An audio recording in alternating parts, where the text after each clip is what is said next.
बच्चों, यह वीडियो कक्षा 7 के लिए है। सुकृति का पाठ्य पुस्तक है। वीडियो के इस भाग में आज हम लोग द्वादश पाठ के बारे में जानेंगे। इस पाठ का शीर्षक है विद्या महिमा, अर्थात इम्पोर्टेंस ऑफ लर्निंग, यानी पढ़ाई लिखाई का, विद्या का हमारे जीवन में क्या महत्व है, इसके बारे में हम लोग इस पाठ में श्लोकों के जरिए से जानेंगे। यहाँ पर कुछ श्लोक दिए गए हैं जिसमें विद्या के महत्व को दर्शाया गया है। वह श्लोक भावार्थ के साथ में इस प्रकार से हैं। आप इन्हें सुने, समझें और इसे समझने का प्रयास करेंगे ताकि यह आप इसे अपने जीवन में भी उतार सको और इसे अपने CW और HW कॉपी में लिखकर याद करेंगे। यह आपके कोर्स का भाग है। विद्या मित्रम प्रवासेषु, अर्थात प्रवास में यानी अपने देश से बाहर रहने में, विदेशों में रहने में विद्या मित्र होती है। विद्या मित्र के समान होती है। माता मित्रम गृहेषु च, और माता यानी माँ घर में मित्र के समान होती हैं। तो घरों में माताएं जो होती हैं वह मित्र के समान हुआ करती हैं। हम उनसे अपनी बातों को शेयर किया करते हैं, बोलते हैं, बतलाते हैं। तो इसलिए घरों में माता मित्र के समान होती हैं। वैसे ही प्रवास में, देश से बाहर रहने में विद्या मित्र के समान हमारी सहायता करती है। व्याधि तस्य औषधम मित्रम, बीमार व्यक्ति का, जिसे व्याधि है यानी जिसको रोग है, उसके लिए दवा मित्र के समान होती है। दवा उसके लिए मित्र के समान होती है और दवा उसके व्याधि को दूर करती है। इसलिए व्याधि तस्य औषधम मित्रम, जो बीमार है उसके लिए दवा मित्र के समान होती है। धर्म मित्रम मृतस्य च, और जो मरा हुआ व्यक्ति है, मरे हुए प्राणी के द्वारा किया गया धर्म मित्र के समान होता है। यानी जो मृत है उसके लिए धर्म ही मित्र के समान होता है, क्योंकि उसके द्वारा जो धर्म के काम किए जाते हैं वही उसके लिए मित्र के समान होते हैं। तो यहाँ पर 4 प्रकार की चीज़ों को मित्रों के समान दर्शाया गया है। पहला है, विदेश में विद्या मित्र के समान होती है, घरों में माता मित्र के समान होती है, जो बीमार है उसके लिए दवा मित्र के समान होती है, और मरे हुए प्राणी के लिए धर्म मित्र के समान होता है। किम कुलेन विशालेन विद्याहीनस्य देहिनः, जो व्यक्ति विद्या से हीन है, जो मनुष्य विद्या से हीन है, उसका विशाल कुल में जन्म लेने का क्या फल, यानी उसका विशाल कुल में जन्म लेने का कोई महत्व नहीं होता है। इसीलिए कहा गया है किम कुलेन विशालेन, विशाल कुल में जन्म लेने का क्या महत्व अगर मनुष्य विद्या से हीन है। किम कुलेन विशालेन विद्याहीनस्य देहिनः अकुलीनोऽपि विद्यावान दैवैरपि स पूज्यते, जो कुल से हीन है, जो नीच कुल का भी है, अगर वह विद्यावान है तो वह देवताओं के समान पूजा जाता है। यानी जो अकुलीन व्यक्ति है, जो निम्न कुल का भी है, अगर वह विद्वान है यानी विद्यावान है, अगर वह विद्या से पूर्ण है, परिपूर्ण है, तो वह देवताओं के समान पूजित होता है। यहाँ पर विद्याहीन व्यक्ति अगर बड़े खानदान का भी है, यानी ऊंचे खानदान का है, विशाल खानदान, बहुत बड़े खानदान का है, अगर वह विद्या से हीन व्यक्ति है तो उसका कोई महत्व नहीं होता है। उसका विशाल कुल में जन्म लेने का कोई फल नहीं मिलता है। परंतु अगर कोई निम्न कुल से भी है, अगर वह विद्यावान है, तो वह देवताओं की तरह पूजा जाता है। इसी संदर्भ में श्लोक कहा गया है किम कुलेन विशालेन विद्याहीनस्य देहिनः अकुलीनोऽपि विद्यावान दैवैरपि स पूज्यते। तीसरा श्लोक है अपूर्वः कोऽपि कोशोऽयं विद्यते तव भारती व्ययतो वृद्धिमायाति क्षयम् आयाति संचयात्। अपूर्वः कोऽपि कोशोऽयं। हे माता भारती, हे माँ सरस्वती, तुम्हारा यह कौन सा अपूर्व कोश है, कोश तुम्हारे पास विद्यमान है। माता भारती यानी माता सरस्वती को कहा गया है, हे माता सरस्वती, तुम्हारा यह कौन सा अपूर्व कोश है, यानी किस प्रकार का, कोअपि किस प्रकार का यह अपूर्व कोश है, अनोखा कोश है। हे माता भारती, तुम्हारे पास यह किस प्रकार का अनोखा कोश विद्यमान है, यानी मौजूद है। तुम्हारे पास यह कौन सा भंडार, कोश भंडार को कहते हैं। तुम्हारा यह कौन सा अनोखा भंडार है, यह कह सकते हैं। माँ सरस्वती के कोश के बारे में कहा है, क्योंकि माता सरस्वती विद्या देती हैं, तो माता सरस्वती को संबोधित करके कहा गया है। हे माँ भारती यानी हे माँ सरस्वती, तुम्हारे पास यह कौन सा अनोखा कोश विद्यमान है। व्ययतो वृद्धिमायाति, जिसे खर्च करने पर यह वृद्धि को प्राप्त करता है, यानी इसमें वृद्धि होती है। जो विद्या रूपी कोश जो है, वह जो तुम्हारे पास में यह के बारे में बतलाया गया है। तुम्हारे पास यह कौन सा अनोखा कोश है, यह कौन सा यह अनोखा भंडार विद्यमान है, मौजूद है, जिसे खर्च करने पर यह वृद्धि को प्राप्त करता है और इसे जमा करने पर यह नष्ट हो जाता। धन के साथ ऐसा नहीं होता है, क्योंकि अगर धन खर्च करते हैं तो वह समाप्त होता है और अगर धन संचय करते हैं तो जमा होता है। लेकिन विद्या रूपी जो कोश होता है, इसे जितना खर्च करते हैं यह उतनी वृद्धि को प्राप्त करता है, उतना ही यह बढ़ता है। और इसे विद्या को अगर संचय करते हैं, जमा करते हैं, खर्च नहीं करते हैं, किसी को नहीं बांटते हैं, तो यह धीरे धीरे नष्ट हो जाता है। इसके बाद चौथा श्लोक जो बतलाया गया है, यह भी विद्या से संबंधित है। रूप यौवन संपन्ना विशाल कुल संभवा। जो रूपवान है, जो युवावस्था यौवन से संपन्न है, जो रूप से संपन्न है यानी अच्छा रूपवान है, और जो युवावस्था से संपन्न है यानी जो युवा है, तथा अगर उसने विशाल कुल में उत्पन्न लिया है, यानी विशाल खानदान में उसने जन्म लिया है।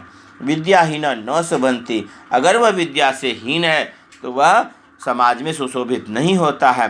निर्गंधा इव कुंसुका, जैसे बिना गंध वाले फूल सुशोभित नहीं होते हैं, सुंदर नहीं माने जाते हैं। बिना गंध वाले फूलों को उतना महत्व नहीं मिलता है। हालांकि वह देखने में सुंदर होते हैं, लेकिन बिना गंध के होते हैं, इसलिए उन्हें वह सम्मान नहीं मिलता है जो गंध वाले फूल को सम्मान मिलता है। रूप यौवन संपन्ना विशाल कुल संभवा विद्याहीना न शोभन्ते निर्गंधा इव किंसुका। जो रूप यौवन से संपन्न है, जो रूप से तथा युवावस्था यौवन से संपन्न है, तथा उसने विशाल कुल में जन्म भी लिया है, लेकिन अगर वह विद्या से हीन व्यक्ति है तो वह बिना गंध के फूलों के समान सुशोभित नहीं होता है। इसके बाद पांचवा श्लोक है। सुखार्थिनः कुतो विद्या विद्यार्थिनः कुतः सुखम। सुखार्थी वा त्यज्येत विद्या विद्यार्थी वा त्यज्येत सुखम। सुख चाहने वालों को विद्या कहाँ से होती है, यानी जो सुख चाहते हैं उन्हें विद्या प्राप्त नहीं हो सकती है। विद्यार्थिनः कुतः सुखम, और जो विद्या चाहते हैं उन्हें सुख कहाँ से होता है, अर्थात जो विद्या अर्जित करना चाहते हैं उन्हें सुख नहीं प्राप्त हो सकता है। सुखार्थी वा त्यज्येत विद्या, जो सुख चाहते हैं उन्हें विद्या का त्याग कर देना चाहिए, अथवा जो विद्या चाहते हैं तथा जो विद्या चाहते हैं उन्हें सुख का त्याग कर देना चाहिए। क्योंकि जो सुख चाहते हैं उन्हें विद्या नहीं मिल सकती, उसे विद्या का त्याग कर देना चाहिए, और जो विद्या चाहते हैं उन्हें सुख का त्याग कर देना चाहिए। इसलिए हमें विद्या को अर्जित करने के लिए सुख को छोड़कर मेहनत करनी चाहिए, जिससे हम विद्या को अर्जित कर सकें। इसलिए कहा गया है सुखार्थिना कुतो विद्या विद्यार्थिना कुतः सुखम। सुख चाहने वालों को विद्या कहाँ से होगी और विद्या चाहने वालों को सुख कहाँ से होगा। यानी विद्या चाहने वालों को सुख कहाँ से होता है और सुख चाहने वालों को विद्या कहाँ से होती है। विद्या जो चाहते हैं उन्हें सुख नहीं होता है, और जो सुख चाहते हैं उन्हें विद्या नहीं मिल पाती है। सुख चाहने वालों को विद्या को छोड़ देना चाहिए, और विद्या को चाहने वालों को सुख को छोड़ देना चाहिए। इसके बाद जो अंतिम श्लोक है इसमें बतलाया गया है मनुष्य में अगर कोई भी गुण नहीं है और अगर वह विद्या से हीन भी है तो वह जानवरों की तरह है। ये शाम न विद्या, जिसके पास विद्या नहीं है, न तप, जो तप नहीं करता है, न दानम, जो दान नहीं करता है, ज्ञानम न, जिसके पास ज्ञान नहीं है, शीलम न, जिसका आचरण ठीक नहीं है, जिसमें शालीनता नहीं है, गुणो न, कोई भी गुण जिसमें नहीं है, हाँ, न धर्म, और जो धर्म नहीं करता है, ते मृत्यु लोके भूवि भार भूता, वह इस मृत्यु लोक यानी इस धरती लोक पर, इस धरती को मृत्यु लोक कहा गया है, वह इस मृत्यु लोक पर धरती के भार के समान, भूमि के भार के समान मनुष्य के रूप में जानवरों की तरह इधर उधर विचरण करता है। ये शाम न विद्या न तपो न दानम ज्ञानम न शीलम न गुणो न धर्म, जिसके पास न विद्या है, न ही तपोबल है, न ही तपस्या करता है, न ध्यान करता है, जो दान नहीं करता, जिसके पास ज्ञान नहीं है, जिसके पास शालीनता यानी जिसका आचरण ठीक नहीं है, न ही जिसके पास गुण है, और न ही जो धर्म करता है, वह मृत्यु लोक पर यानी इस धरती लोक पर वह धरती के भार के समान है और मनुष्य के रूप में जानवरों की तरह विचरण करता है। तो यह था इस पाठ का पाठ वर्णन। इसे आप सुने समझे और अपने सुविधा के अनुसार से रिपीट कर सकते हैं। इसके आगे जो है वह शब्दार्थ दिया हुआ है, और शब्दार्थों के बाद में हम लोग प्रश्नोत्तरों को जानेंगे। प्रवासेषु मतलब अपरिचित स्थान पर, यानी जो ऐसा प्लेस जहाँ पर हम नहीं जानते हो, यानी प्रवास, जो वह विदेश भी कहा जा सकता है, यानी अनभिज्ञ जगह है, तो उसे हम लोग विदेश भी कह सकते हैं। अपरिचित स्थान हो जहाँ के बारे में हम पहले से नहीं जानते, तो प्रवासेषु। व्याधितस्य यानी बीमारी की, औषधम दवाई, देहिनः मनुष्य का, व्ययतः खर्च करने से, संचयात जमा करने से, रूपम सुंदरता, कुतः कहाँ से, त्यजेत छोड़ देना चाहिए, ये शाम जिसके पास, मृत्यु लोके धरती पर, भूवि भार भूता भार स्वरूप, मनुष्य रूपेण मनुष्य के रूप में, मृगास चरंती पशु के समान विचरण करते हैं। आगे जो यहाँ देख रहे हैं पहला नंबर, यह अन्वय है। इस अन्वय को अपने अभ्यास पुस्तिका में यानी उत्तर पुस्तिका में लिखकर इसे अभ्यास करें, क्योंकि यह निश्चित रूप से लिखने के लिए रहता है। जो हिंदी मैंने आपको समझाया उस हिंदी का जो संस्कृत अनुवाद होगा उसे ही अन्वय कहते हैं, यानी जो गद्य रूप में हम लोग बोलते हैं, समझते हैं श्लोकों को, उसे संस्कृत में जब लिखते हैं, संस्कृत भावार्थ को हम लोग अन्वय कहते हैं। वह अन्वय यहाँ पर दिया हुआ है, जिसे सुनकर आप आसानी से समझ सकते हैं कि उसका क्या अर्थ होगा। विद्या प्रवासेषु मित्रम, विद्या प्रवास में यानी विद्या विदेशों में मित्र होती है। मित्रम माता गृहेषु च मित्रम भवति, और माता घर में मित्र होती है। व्याधितस्य औषधम मित्रम, बीमार व्यक्ति का दवा मित्र होता है, यानी बीमार व्यक्ति का औषधि मित्र होता है। मृतस्य च धर्मम मित्रम भवति, और मरे हुए लोगों के लिए, यानी जो मर चुके हैं उनके लिए उनका धर्म ही मित्र होता है। यानी मरे हुए लोगों का धर्म मित्र होता है, यानी उनके द्वारा किया गया धर्म ही मित्र होता है। क्लियर है। दूसरा नंबर है, तो वही यहाँ पर देख रहे हैं संस्कृत के रूप में है, विद्या प्रवासेषु मित्रम माता गृहेषु च मित्रम भवति, व्याधितस्य औषधम मित्रम मृतस्य च धर्मः मित्रम भवति, मृतस्य च धर्मः मित्रम भवति। दूसरा नंबर है, विद्याहीनस्य देहिनः विशालेन कुलेन किम फलम, जो विद्या से हीन मनुष्य है उसका विशाल कुल में होने का क्या फल। अकुलीनः अपि, यह जो निम्न कुल का भी है, विद्यावानः सः, अगर वह विद्यावान है, देवै अपि पूज्यते, वह देवताओं की तरह, देवताओं के जैसे वह पूजा जाता है। क्लियर है। तो यह अन्वय है, विद्याहीनस्य देहिनः विशालेन कुलेन किम फलम, अकुलीनः अपि यह विद्यावान सह देवैः अपि पूज्यते। तीसरा नंबर है, भारती तब अयम कोशः कः अपि पूर्वम विद्यते, हे माता भारती, तुम्हारा यह कोश कौन सा अनोखा है जो तुम्हारे पास विद्यमान है। यह यानी जो तुम्हारे पास उपस्थित है, यह कौन सा अनोखा भंडार है, कहने का मतलब है। तब अयम कोशः कः अपि अपूर्वः विद्यते, तुम्हारा जो यह भंडार है यह किस प्रकार का अनोखा है जो तुम्हारे पास विद्यमान है। यह व्ययतः वृद्धिम आयाति, जो खर्च करने से वृद्धि को प्राप्त करता है।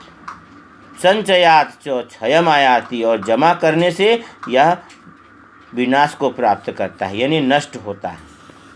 रूप यौवन संपन्ना विशाल कुल संभवा अपि विद्याहीना नराः निर्गंधा किंसुका इव न शोभन्ते, जो रूप यौवन से संपन्न है, विशाल कुल में जिसने उत्पन्न भी लिया है, अगर वह विद्या से विहीन व्यक्ति है तो बिना गंध वाले फूलों के समान सुशोभित नहीं होता है। अर्थ से भी क्लियर हो रहा है कि अन्वय क्या है।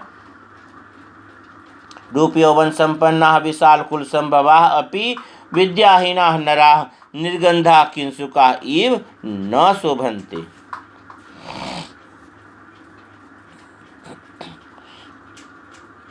सुखार्थी न विद्या कुतः, सुख चाहने वालों को विद्या कहाँ से होती है, कुतः कहाँ से होती है। विद्यार्थी न च सुखम कुतः, और जो विद्या चाहते हैं उन्हें सुख कहाँ से होता है। सुखार्थी वा त्यजेत विद्याम, सुख चाहने वालों को विद्या का त्याग कर देना चाहिए। विद्यार्थी वा त्यजेत सुखम, और विद्यार्थी को सुख को त्याग देना चाहिए। या इस प्रकार से भी हो सकता था, सुखार्थी वा विद्याम त्यजेत, सुख चाहने वालों को विद्या को छोड़ देना चाहिए। त्यजेत बाद में भी हो सकता था, विद्यार्थी वा सुखम त्यजेत, और विद्या चाहने वालों को सुख को छोड़ देना चाहिए। यह थोड़ा श्लोक की तरह में दिख रहा है, इसे अगर आप सही भी कर लेंगे तो भी वह चलेगा। तो त्यजेत बाद में लिख लेंगे तो भी, यहाँ पर भी त्यजेत बाद में लिख सकते हैं, वह भी सही होगा। येषाम जनानाम न विद्या, जिन मनुष्यों में, जिन लोगों में, यानी जिन लोगों के लिए कहा गया है जनानाम, तो येषाम जनानाम विद्या न, विद्या नहीं है। तपः न, तप नहीं है, यानी तपोबल नहीं है, जो तप नहीं करता है। दानम न, जो दान नहीं करता है। ज्ञानम न, ज्ञान नहीं, जिसके पास ज्ञान नहीं है। शीलम न, जिसका आचरण ठीक नहीं है, यानी जो शालीन नहीं है, जो सुशील नहीं है। गुणः न, ना ही कोई गुण है जिसके पास। धर्मः च न अस्ति, और जिसके पास धर्म भी नहीं है, यानी जो धर्म नहीं करता है। ते नरा मृत्यु लोके भुवि भारभूताः सन्ति, वे लोग मृत्यु लोक में यानी धरती लोक पर धरती के बाहर के समान है। मनुष्य रूपेण च मृगाः चरन्ति, और मनुष्य के रूप में जानवरों की भांति इधर उधर विचरण करते हैं। इसके बाद जो दूसरा नंबर है वह है इसमें वर्ण संधि विच्छेद। तो जैसे मैंने समझाया उसे आप इस प्रकार से लिख लेना। अन्वय है यह, अन्वय को पहले लिख लेंगे। पहला नंबर है जो अन्वय दिया हुआ है क्वेश्चन में उसे ही रिपीट करना है, बोलकर पढ़कर समझना है और उसे रिपीट करना है जो मैंने अभी समझाया। दूसरा नंबर जो है वह संधि विच्छेदम कृत। तो संधि विच्छेद करना है तो जानते हैं संधि विच्छेद में ऐसे स्थान से तोड़ते हैं जिससे उसके दोनों भागों का मतलब निकले। अगर दोनों भागों में से किसी एक भाग का मतलब नहीं निकलता है और दूसरे भाग का भी मतलब विकृत हो जाता है तो वह संधि विच्छेद सही नहीं होता है। इसलिए संधि विच्छेद के नियम को ध्यान में देंगे जो उच्चारण में अभी आता है। औषधम इसमें जान रहे हैं, व्याधि तस्य औषधम, तो औषधम अलग हो सकता है। तो यहाँ पर औषधम को अलग करेंगे तो पहला भाग बनेगा व्याधि तस्य, व्याधि तस्य जोर औषधम, तो व्याधि तस्य औषधम, यो में औ लग गया तो व्याधि तस्य औषधम, तो व्याधि तस्य जोर औषधम। अकुलीनो अपि, तो यानी अपि लगा हुआ है तो अ जो है यह इस प्रकार से अगर इसका जो रूप वही अ ही लगना हो, अ उच्चारण होना हो तो यह ड की तरह लिखा जाता है, लेकिन ड नहीं होता है। अकुलीनो अपि इसको भी अ ही कहते हैं, अकुलीनो अपि। अकुलीना यह विसर्ग वाला संधि है तो अकुलीना जोर अपि, तो अकुलीनो अपि हो जाता है, रूप बदल जाता है इसका, अकुलीना जोर अपि। फिर है देवैरपि, तो देवैः जोर अपि, अपि यह जो विसर्ग है यह र में बदल गया है, यहाँ पर, यहाँ ओ में बदला था, यहाँ र में बदल गया, तो देवैः जोर अपि, देवैरपि। मृगाश्चरन्ति, मृगाः जोर चरन्ति, यह भी विसर्ग संधि का रूप है जो तालव्य स्व का रूप ले लिया है, विसर्ग तालव्य स्व बन जाता है यहाँ पर, तो मृगाश्चरन्ति। इस प्रकार से तीसरा नंबर प्रश्न में देखेंगे वह जो प्रश्न दिया हुआ है श्लोक नंबर 1 जो है प्रवासेषु का मित्रम पूछा गया है। गृहेषु का मित्रम अस्ति, प्रवासेषु का मित्रम अस्ति, गृहेषु का मित्रम अस्ति, औषधम कस्य मित्रम अस्ति, दवाइयाँ किसके मित्र होते हैं, और धर्मः कस्य मित्रम अस्ति। तो प्रश्न और उत्तर इस प्रकार से होगा। प्रवासेषु का मित्रम अस्ति का जवाब होगा प्रवासेषु विद्या मित्रम अस्ति, प्रवास में विद्या मित्र के समान होती है। गृहेषु का मित्रम अस्ति, गृहेषु माता मित्रम अस्ति, घरों में माता मित्र के समान होती है। औषधम कस्य मित्रम अस्ति, तो औषधम व्याधितस्य मित्रम अस्ति, जो बीमार व्यक्ति है जिसको बीमारी है जो बीमार है उसका मित्र होता है। औषधम व्याधितस्य मित्रम अस्ति। इसके बाद है धर्मः कस्य मित्रम अस्ति, धर्मः मृतस्य मित्रम अस्ति, धर्म मरे हुए लोगों का मित्र होता है, जो लोग मर चुके होते हैं उनका धर्म मित्र होता है, इसलिए कहा गया है धर्म किसका मित्र है, तो धर्मः मृतस्य मित्रम अस्ति। इसके बाद चौथा नंबर में फिल इन द ब्लैंक्स दिया हुआ है, ऊपर में मंजूषा दिया हुआ है, मंजूषा से चुन करके सही शब्द को सही स्थान पर भरना है। तो पहले इसके ब्लैंक वाले भाग को छोड़कर बाकी सेंटेंस के भाग को लिख लेंगे और सभी ब्लैंक को पहले खाली रखेंगे और उसके बाद में उचित शब्दों को भरते जाएंगे तो सही जगह पर सही स्थान पर सही शब्द आएगा। जिसमें से कुछ शब्द तो कन्फर्म है, जैसे जानते हैं कि विद्यार्थी को सुख का त्याग कर देना चाहिए, यहाँ सुख होना चाहिए, यहाँ सुख हो जाएगा। फिर अयम कोशः संचयात् क्षयम आयाति, तो यह भंडार जो सरस्वती का भंडार होता है वह जमा करने पर क्षय को प्राप्त करता है, तो यहाँ संचयात् हो जाएगा। सरस्वत्याः कोशः व्ययतः वृद्धिम आयाति, तो यहाँ व्ययतः हो जाएगा। भारत्याः यानी सरस्वत्याः को ही भारत्याः कहा गया। भारत्याः अयम कोशः अपूर्वः अस्ति, भारती का, माता भारती यानी माता सरस्वती का यह भंडार अनोखा है। अपूर्व हो जाएगा। किंसुका इव न शोभते, फूलों की भांति नहीं शोभते, यानी निर्गंधा किंसुका के बारे में कहा गया है। किंसुका, तो किंसुका का यहाँ अर्थ है निर्गंधा किंसुका। तो विद्याहीना किंसुका इव न शोभते, इस प्रकार से यहाँ पर विद्याहीना हो जाएगा। फिर है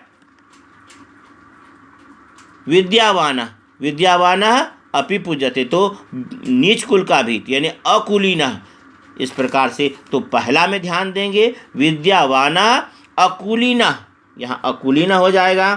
अपि पूज्यते, विद्यावान है और जो नीच कुल का भी है वह पूजा जाता है, तो यहाँ अकुलीन भरेंगे। उसके बाद में विद्याहीना किंसुका इव न शोभते, जो विद्या से हीन है वह निर्गंधा किंसुका की तरह नहीं शोभता है। भारत्या अयम कोशः अपूर्व अस्ति, माता भारती का यह कोश अनोखा है, तो यहाँ अपूर्व हो जाएगा।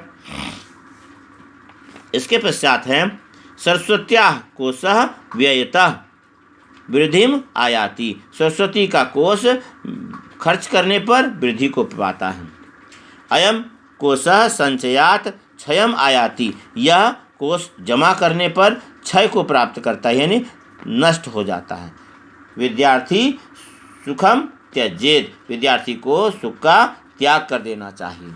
इसके बाद रचनात्मक कार्य में जो शब्द दिया हुआ है उसका एक पर्याय शब्द लिखना है, जो यहाँ पहेली में दिया हुआ है।